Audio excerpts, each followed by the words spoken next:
नमस्कार जोहार, आपको स्वागत है झारखंड जीएस क्लासेस में। आज का सनसनीखेज टॉपिक लेकर आपके समझ उपस्थित हूँ। आज का टॉपिक में है झारखंड का ऐतिहासिक परिचय। आज का जो टॉपिक में हम लोग स्टडी करेंगे झारखंड का ऐतिहासिक परिचय। झारखंड का ऐतिहासिक परिचय में हम लोग ये पढ़ेंगे झारखंड का नाम पड़ा कैसे और झारखंड का नाम किस तरीके से कौन सी काल में पड़ी है, इसके बारे में हम लोग स्टडी करेंगे। दोस्तों, अगर आप मेरे चैनल मुर्मू कॉम्पिटिटिव वर्ल्ड को सब्सक्राइब नहीं किया है तो कर ले, शेयर करें और बेल आइकन को दबाएं, जिससे आपको नए नए वीडियो का नोटिफिकेशन मिलेंगे।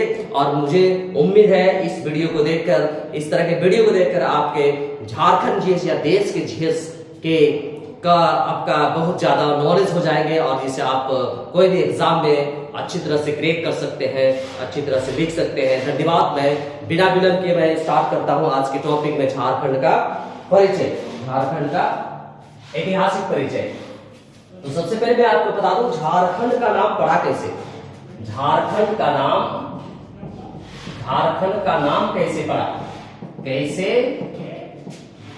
कैसे पड़ा, ठीक है। झारखंड का नाम कैसे पड़ा, झारखंड का नाम आखिर हुआ तो किस तरीके से और किस उद्देश्य के साथ झारखंड के को नामकरण किया गया, इसके बारे में मैं थोड़ा सा चर्चा करता हूँ कि झारखंड जो है, झारखंड क्या है, झाड़ियों एवं वनों से बहुलता है।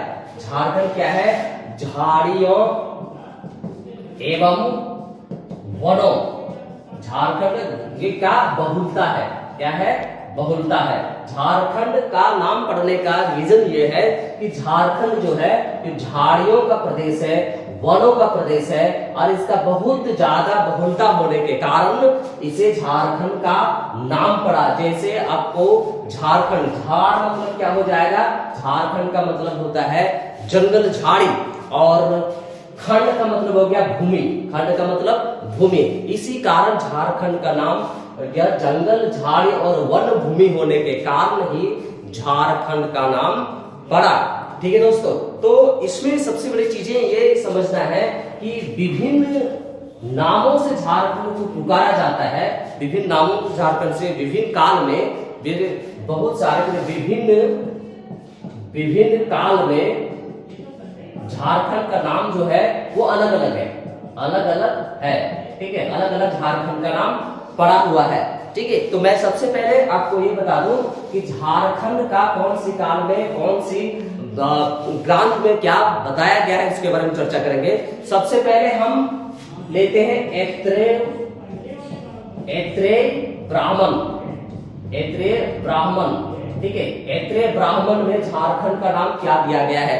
ऐत्रेय ब्राह्मण ने जब झारखंड का नाम को पुकारा गया तो उस समय का क्या पुंड या पुंड क्या था,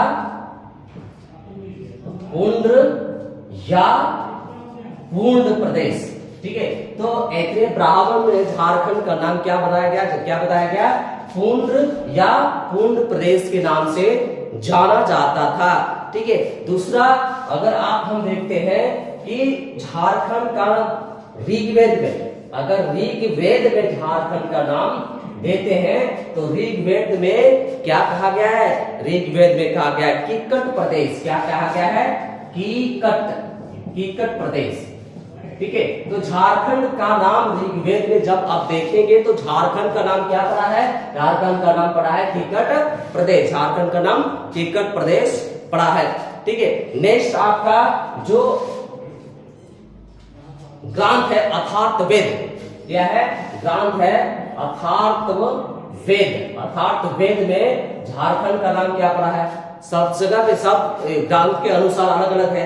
तो झारखंड में अथर्ववेद का नाम क्या पड़ा है, वर्त्य प्रदेश,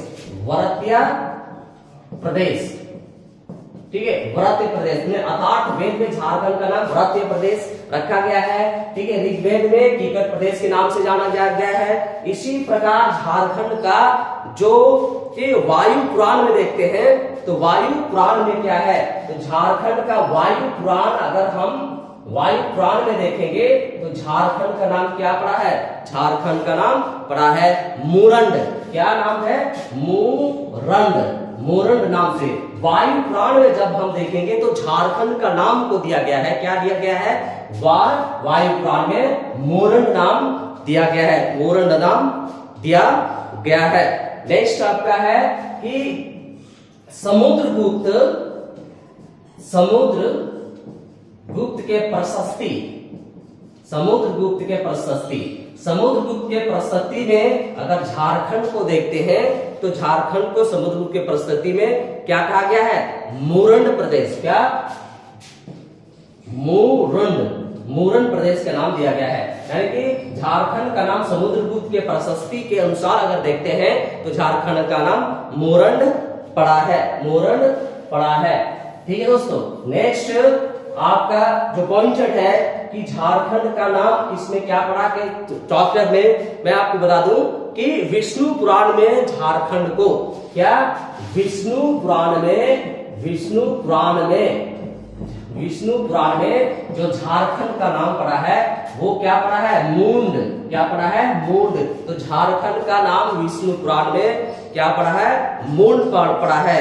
और दूसरी ओर कहता है भागवत में अगर देखते हैं, ठीक है, भागवत, ठीक है, तो कहता है कि अगर भागवत पुराण में देखते हैं तो भागवत पुराण में इसका नाम क्या पड़ा है, इसका नाम पड़ा है किक्कट प्रदेश, क्या नाम पड़ा है,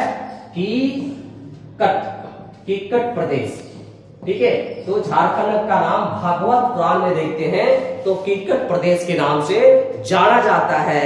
और महाभारत के दिग्विजय पर्व में अगर देखते हैं, क्या, महाभारत के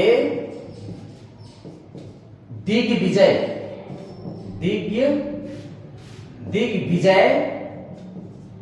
पर्व में देखेंगे तो महाभारत के दिग्विजय पर्व में देखते हैं तो झारखंड का नाम क्या गया है, झारखंड का नाम कई नाम दिया गया है, पुंडरीक, पशुभूमि, कारखंड एंड आर्कखंड।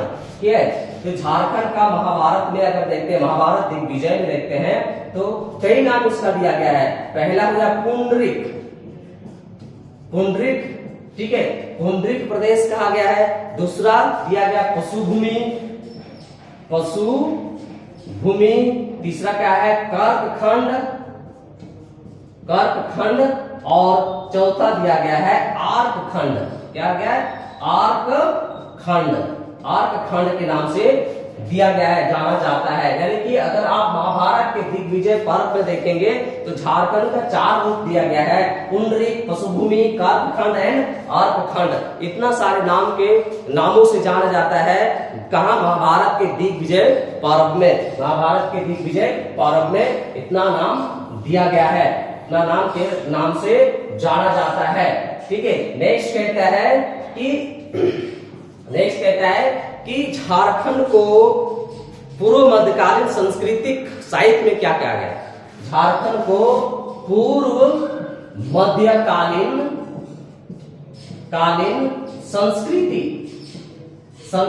पूर्व मध्यकालीन संस्कृति में झारखंड को कलिंग देश कहा गया है, कलिंग देश कहा गया है। यानी कि झारखंड को पूर्व मध्यकालीन संस्कृति में ये कलिंग देश का नाम दिया गया है या जोड़ा गया है। ठीक है, नेक्स्ट कहता है 13वीं सदी के ताम्रपात्र में, अगर हम बोलते हैं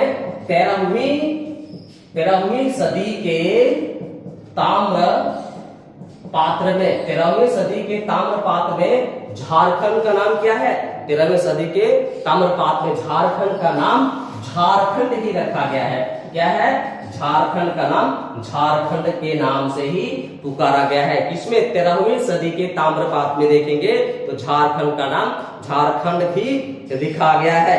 नेक्स्ट कहते हैं कि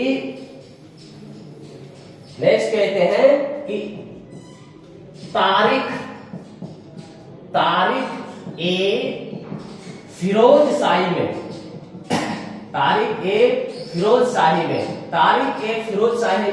झारखंड का नाम को फिर से झारखंड ही रखा गया है, क्या रखा गया है, झारखंड का नाम झारखंड के नाम से ही पुकारा गया है, झारखंड के नाम से ही पुकारा गया है। किसमें? तारिक ए फिरोज शाही में, तारिक ए फिरोज शाही में। नेक्स्ट कहता है कि झारखंड का तारिक ए बंगला, तारिक ए बंगला, झारखंड का नाम तारिक ए बंगला में क्या दिया गया है? वो भी झारखंड का नाम तारिक ए बंगला में झारखंड ही रखा गया है। क्या रखा गया है? झारखंड के नाम से ही तारिक ए बंगला में भी पुकारा गया है, पुकारा गया है। नेक्स्ट कहता है कि और बहुत सारे ग्रंथ जो लिखे गए हैं, उस ग्रंथ के अनुसार जैसे आपका है कि सियार उल मुख्तरिन, सियार उल मुख्तरिन, सियार उल मुख्तरिन में झारखंड का नाम क्या पड़ा है? सियार उल मुख्तरिन में भी झारखंड का नाम झारखंड ही पड़ा है, झारखंड के नाम से ही पुकारा गया है। सियार उल मुख्तरिन में भी झारखंड का नाम झारखंड से ही पुकारा गया है। नेक्स्ट कहता है कबीर के दोहे में, अगर हम देखते हैं कि कबीर के दोहे में, अगर हम कबीर के दोहे में देखते हैं तो झारखंड का नाम झारखंड ही रख दिया गया है। क्या है? झारखंड का नाम झारखंड ही रख दिया गया है। ठीक है दोस्तों, झारखंड का नाम झारखंड ही रखा गया है। नेक्स्ट आपका है कि अगर हम देखते हैं कि जायसी द्वारा पद्मावत में, जायसी द्वारा इसका ग्रंथ है पद्मावत, इसमें क्या है? इसमें भी झारखंड का नाम ही रखा गया है, झारखंड को झारखंड के नाम से ही रखा गया है। किसमें? ये जायसी द्वारा पद्मावत में भी झारखंड का झारखंड के नाम से रखा गया है। नेक्स्ट कहते हैं अगर हम अकबरनामा में देखते हैं, अकबरनामा में देखते हैं तो झारखंड का नाम फिर से झारखंड ही रखा गया है, फिर से झारखंड ही रखा गया है। इसलिए अब अकबरनामा में देखेंगे तो आपको झारखंड का नाम झारखंड के नाम से ही मिलेगा। नेक्स्ट कहता है नरसिंह देव द्वितीय के ताम्रपात्र, नेक्स्ट कहता है नरसिंह देव द्वितीय, नरसिंह देव द्वितीय के ताम्रपात्र में, अगर हम नरसिंह देव द्वितीय के ताम्रपात्र में देखते हैं तो फिर झारखंड को उसी नाम से पुकारा गया है जो अभी हम लोग जान रहे हैं, झारखंड के नाम से ही पुकारा गया है, झारखंड के नाम से ही पुकारा गया है। नेक्स्ट कहते हैं कि अगर हम देखते हैं आइन ए अकबरी में, आइन ए अकबरी में, तो आइन ए अकबरी में अगर हम देखते हैं अकबरी में, अगर देखते हैं आइन ए अकबरी में देखते हैं तो झारखंड का दो नाम रखा गया है। कौन कौन है? कुकरा एंड खंकरा। क्या है? कुकरा और खंकरा, ये दो नामों से रखा गया है आइन अकबरी में। आइन अकबरी में कोकरा और खंकरा के नाम से रखा गया है, कोकरा और खंकरा के नाम से रखा गया है। किसमें? आइन ए अकबरी में, आइन ए अकबरी में ये नामों से पुकारा गया है। अगर हम कौटिल्य के अर्थशास्त्र में देखते हैं तो क्या बोलता है? कौटिल्य के अर्थशास्त्र में अगर हम देखते हैं तो कौटिल्य के अर्थशास्त्र में झारखंड का नाम पड़ा क्या? तो कौटिल्य के अर्थशास्त्र में भी दो नामों से पुकारा गया है, कुक्कुट या कुक्कुट देश। ठीक है, क्या नाम है? कुक्कुट या कुक्कुट देश के नाम से, दो नामों से पुकारा गया है। कौटिल्य के रचित अर्थशास्त्र के ग्रंथ में अगर हम देखते हैं तो झारखंड का दो नाम है, कुक्कुट या कुक्कुट देश के नाम से पुकारा गया है, कुक्कुट या कुक्कुट देश के नाम से पुकारा गया है। नेक्स्ट आपको मैं बता दूं कि अगर हम देखते हैं झारखंड के नाम किसमें? टॉलमी द्वारा लिखित में, तो टॉलमी द्वारा लिखित में झारखंड का नाम क्या रखा गया है? झारखंड का नाम मुंडल रखा गया है। क्या रखा गया है? झारखंड का नाम रखेंगे तो मुंडल नाम से जाना जाता है। अगर टॉलमी द्वारा रचित में अगर हम झारखंड को देखते हैं तो झारखंड का नाम किससे, यानी कि मुंडल नाम से इस प्रदेश का नाम को पुकारा गया है। नेक्स्ट है फहियान द्वारा अगर हम फहियान द्वारा हम देखते हैं तो फहियान ने इस प्रदेश को किस नाम से पुकारा है? कुक्कुट लाड। क्या नाम से है? कुक्कुट लाड के नाम से जाना जाता है। अगर फहियान के ग्रंथ में देखते हैं तो झारखंड को कुक्कुट लाड के नाम से पुकारा गया है। नेक्स्ट कहते हैं अगर हम हैंसन को देखते हैं, हैंसन को देखते हैं तो हैंसन में भी झारखंड का नाम क्या नाम से पुकारा गया है? झारखंड का नाम को पुकारा गया है दो नामों से। कौन कौन? किलोना सुकालाना,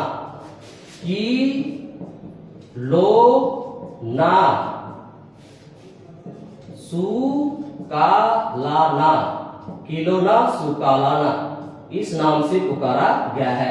किलोना सुकालाना, या तो दूसरा जो दिया गया है वो है कि कर्ण या स्वर्ण। क्या नाम से? कर्ण या स्वर्ण इस नाम से पुकारा गया, कर्ण या सुकाला। यानी कि हैंसन के ग्रंथ में देखेंगे तो झारखंड का नाम पड़ा है वो क्या है? किलोना या तो सुकालाना या तो कर्ण या तो स्वर्ण नाम से पुकारा गया है। ठीक है दोस्तों, नेक्स्ट हम लोग ये चर्चा करेंगे कि झारखंड का नाम और में से क्या नाम से पुकारा गया है। अगर हम मुगल काल में झारखंड को देखते हैं, ठीक है, तो मुगल काल में झारखंड का नाम क्या क्या पड़ा है? ठीक है, तो मुगल काल में झारखंड का पहला नाम क्या है? ये खुखरा। क्या नाम है? खुखरा। ठीक है, और दूसरा नाम है कुखरा। ठीक है, दूसरा नाम क्या है? दूसरा नाम है कुकरा। ठीक है, और तीसरा नाम, यदि मुगल काल में 3 नामों से झारखंड को पुकारा गया है। ठीक है, कुकरा या तो कोकरा। क्या हो गया? कोकरा। तो ये आपको समझना होगा कि कौन सी काल में कौन सी ग्रंथ के अनुसार क्या रखा गया है झारखंड के नामों को, इसके बारे में चर्चा कर रहे हैं। तो मुगल काल में 3 नामों से झारखंड को पुकारा गया है। पहला है कुकरा, दूसरा कुकरा, तीसरा कोकरा के नाम से पुकारा गया है। नेक्स्ट अगर हम जाते हैं नेक्स्ट पॉइंट में, अगर हम पूछते हैं तो झारखंड को और नामों से पुकारता है, वो किस नाम से है? ताजुक ए जहांगीरी में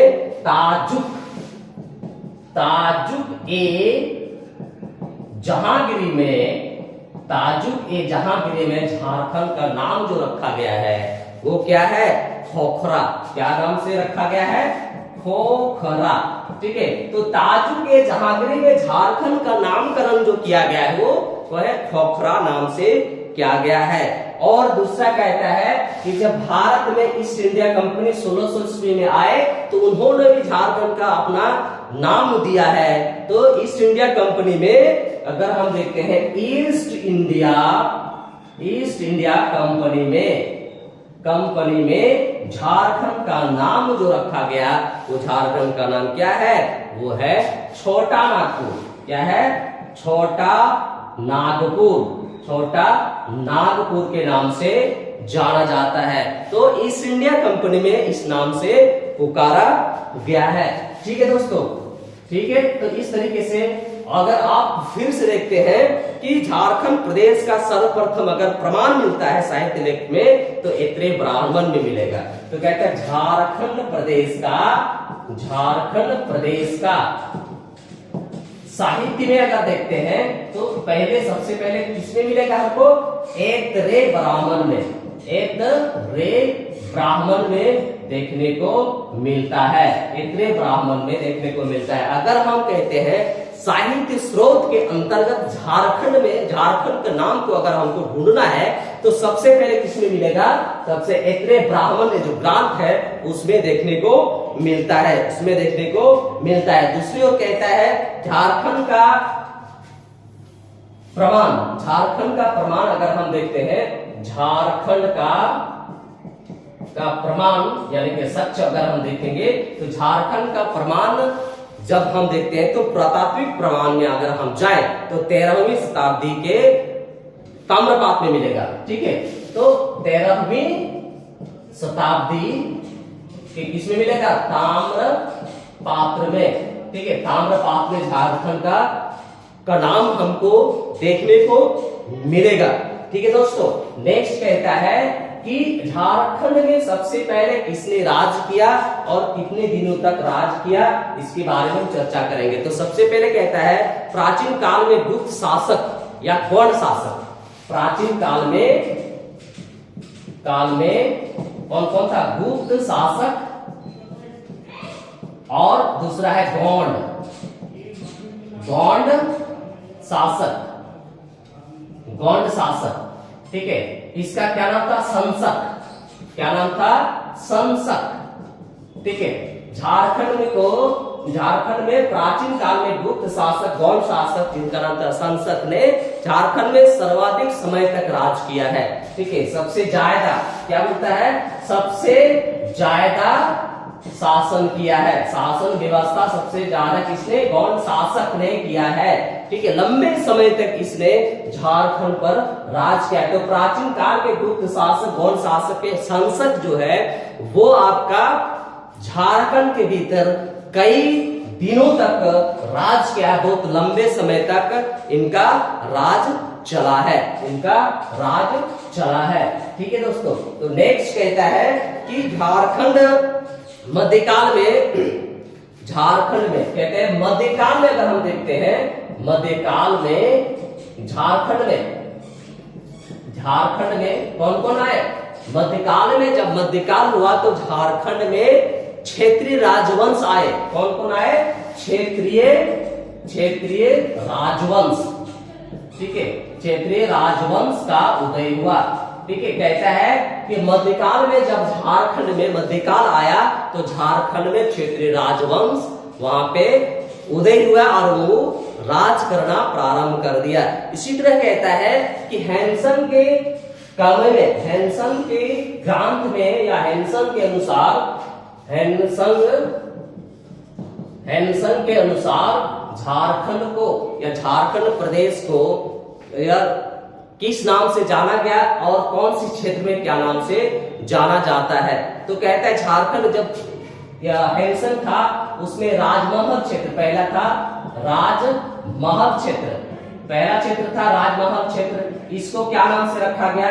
और जो पहाड़ी क्षेत्र था उस पहाड़ी क्षेत्र को किस नाम से पुकारा गया? तो झारखंड में जब हैंसन के ग्रंथ को, हैंसन के लिखा हुआ किताबों को पढ़ते हैं तो राजमहल क्षेत्र के अलग नाम दिया है और पहाड़ी क्षेत्र के लिए अलग नाम दिया है। तो जब हम देखते हैं राजमहल क्षेत्र तो राजमहल का नाम दिया गया है कीचिंकायला।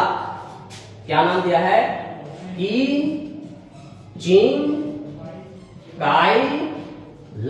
इस नाम से पुकारा गया है। और अगर हम पहाड़ी क्षेत्र के बारे में देखते हैं तो क्या किया गया है? ये दामिन ए कोह का प्रयोग किया गया है। क्या?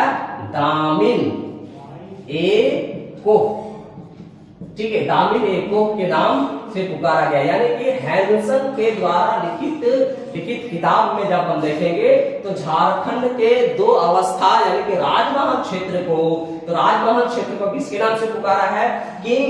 कीचिंकायला के नाम से। और दूसरी क्षेत्र जो पहाड़ी क्षेत्र था, पहाड़ी क्षेत्र को दामिन ए कोह के नाम से पुकारता है, दामिन नाम से पुकारता है। नेक्स्ट मैं आपको बता दूं कि जब झारखंड में आए थे कौन? Captain Taylor. झारखंड में जब कौन आया? कैप्टन टेलर आया। ये कब के बात है? 1824 की बात है। ठीक है, जब झारखंड में कैप्टन टेलर आया 1824 में तो उन्होंने अपने सर्वेक्षण के आधार पर क्या बताया कि दामिन ए कोह की स्थापना हुई। ये बताया कि इसने जब आपने सर्वेक्षण किया तो कहा कि इसी समय दामिन ए कोह दाबिनेको का क्या हो गया, स्थापना हो गया, क्या हो गया, स्थापना हो गया। दाबिनेको का स्थापना कैप्चुन ट्रेडर के अनुसार 1824 ईस्वी में हुई है, 1824 ईस्वी में हुई है। ठीक है, नेक्स्ट आपको मैं बता दूं कि झारखंड का और तरीके से जो देखा गया, प्राचीन काल में संथाल परगना क्षेत्र को नारीखंड कहा गया। ठीक है, प्राचीन काल में कहा, प्राचीन काल में संथाल परगना का जो क्षेत्र था, कौन, संथाल परगना का जो क्षेत्र था, ठीक है, इस क्षेत्र को किस नाम से पुकारा गया, इस क्षेत्र को जो पुकारा गया नरीखंड से। ठीक है, क्या नाम से, नरीखंड से पुकारा गया। और बाद में यही जगह को बदलकर कांकजोल का नाम रखा गया। बाद में क्या हो गया,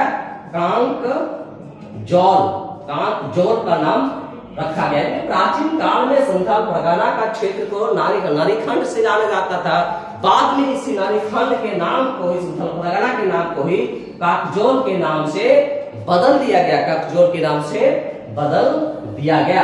नेक्स्ट आपको मैं बता दूं कि 1833 में दक्षिण पश्चिमी फ्रंटियर एजेंसी, कब, 1833 में दक्षिण पश्चिम फ्रंटियर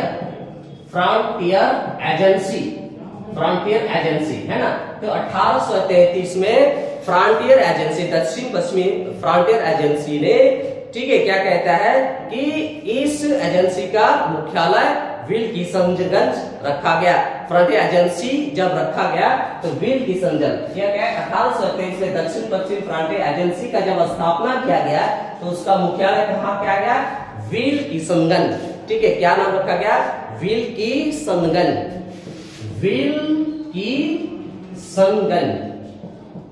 विल्किसनगंज इसके नाम से पुकारा गया। यानी कि कहने का मतलब है 1833 में दक्षिण पश्चिमी फ्रंटियर एजेंसी का जब स्थापना किया गया झारखंड में, तो इसका मुख्यालय कहाँ रखा गया, विल्किसनगंज के नाम पे रखा गया, विल्किसनगंज के नाम पे रखा गया, या तो किशुनपुर के नाम से भी जाना जाता है। क्या, किशुनपुर के नाम से भी जाना जाता है। अभी अगर वर्तमान में देखेंगे तो ये कहाँ है, ये है आपका रांची में। ठीक है, तो कहता है 1833 ईस्वी में जब फ्रंटियर एजेंसी की स्थापना की गई तो उसका मुख्यालय विल्किसनगंज रखा गया। दूसरी तरफ कहता है कि इसके बाद उसी का नाम बदलकर विल्किसनगंज हुआ। तो वर्तमान में देखेंगे तो ये कहाँ है, रांची में है। कहाँ है, रांची में है। ठीक है दोस्तों, तो इस तरीके से आप झारखंड जीएस को कंप्लीट कर सकते हैं। आप इस वीडियो को में बने रहिए और अंत तक बने रहिए, जिससे आपको बहुत जोरदार नॉलेज प्राप्त होने का संभावना है। देखिए, झारखंड में आदिवासियों को प्रवेश कहां से हुआ, कौन कौन किया। ठीक है, झारखंड में आदिवासियों का प्रवेश, आदिवासियों का प्रवेश कौन पहले आया। ठीक है, तो झारखंड में आदिवासियों का प्रवेश जब होता है तो सबसे पहले हम असुर को देखते हैं। क्या, असुर को देखते हैं। ठीक है, असुर जनजाति को देखते हैं। तो असुर जनजाति जब झारखंड में प्रवेश किया तो कहां से प्रवेश किया, ये झारखंड की प्राचीनतम जनजाति है। ये है ना झारखंड का प्राचीनतम जनजाति है। और ये लोग जब आए तो कहां से आए, रांची। ठीक है, कहां, किधर से प्रवेश किया झारखंड में, ये कहां से आया, रांची, लोहरदगा और गुमला से। कहां से, रांची, लोहरदगा और गुमला तरफ से झारखंड में असुर जनजाति का प्रवेश हुआ। वो प्राचीनतम जनजाति के रूप में जाना जाता है। लेकिन ये लोग आए कहां से, इधर से प्रवेश किए, रांची, लोहरदगा और गुमला की तरफ से इन लोगों ने प्रवेश किया। दूसरा जनजाति की ओर जाते हैं तो दूसरा जनजाति में कौन कौन है, दूसरा में बिरजिया, बिरहौर एवं खड़िया। ठीक है, क्या क्या है, बिरजिया, बिरहौर एवं खड़िया। ये तीन जातियां में प्रवेश करता है। तो लेकिन जब वह झारखंड में बिरजा बिरौल और खड़िया जो प्रवेश करता है, ये कहां से है? कैमूर की पहाड़ियों से होकर। कहां से? कैमूर के पहाड़ियां से होकर कहां होकर कहां घुसते हैं? ये छोटा नागपुर में घुसते हैं। छोटा नागपुर में प्रवेश करता है। यानी कि अगर हम बिरजिया बिरौल और खड़िया का प्रवेश देखते हैं झारखंड के भीतर, तो कहां से होता है? ये कैमूर के पहाड़ियों से होकर ये छोटा नागपुर में प्रवेश करते हैं। छोटा नागपुर में प्रवेश करते हैं। दूसरी ओर कहता है कि एक और जनजाति कौरवा। क्या है? कौरवा। तो कौरवा का भी यही स्थिति है कि ये लोग भी इसी तरीके से इस प्रदेश में प्रवेश करता है। कैमूर के पहाड़ियों की तरफ से ही कौरवा भी प्रवेश करता है। ठीक है दोस्तों, नेक्स्ट आपको मैं बता दूं कि नेक्स्ट होता है कि अगर मुंडा, उरांव और हो प्रवेश किया, ठीक है, तो कहता है मुंडा आया, उरांव आया और हो आया। ठीक है, मुंडा, उरांव, हो। अगर हम देखते हैं झारखंड में मुंडा, हो और उरांव का प्रवेश होता है, तो कहां से होता है? कहता है इसमें बहुत बड़ा चीजें है। मुंडाओं ने नागवंश का स्थापना में योगदान दिया था। एक चीज समझना है, मुंडाओं ने जब नागवंश का स्थापना हो रही थी, तो नागवंश की स्थापना में योगदान दिया है। क्या है?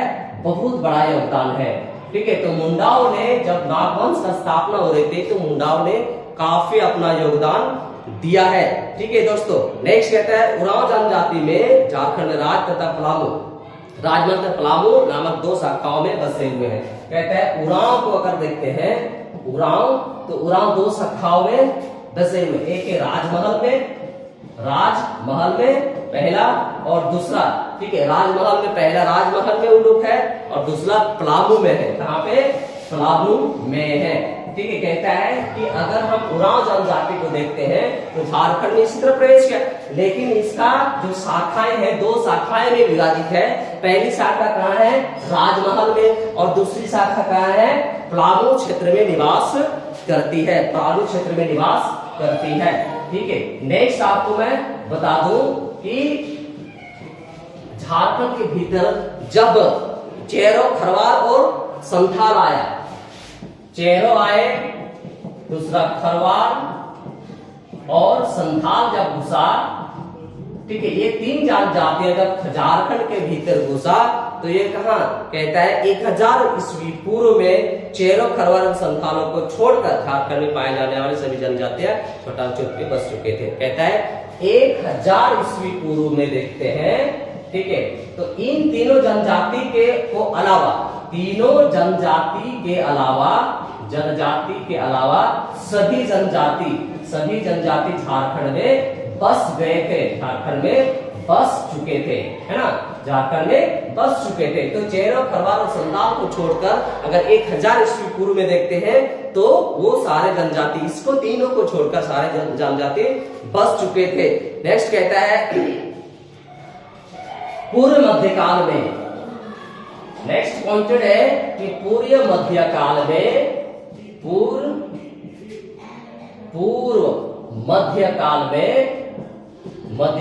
में झारखंड में क्या अवस्था रहा?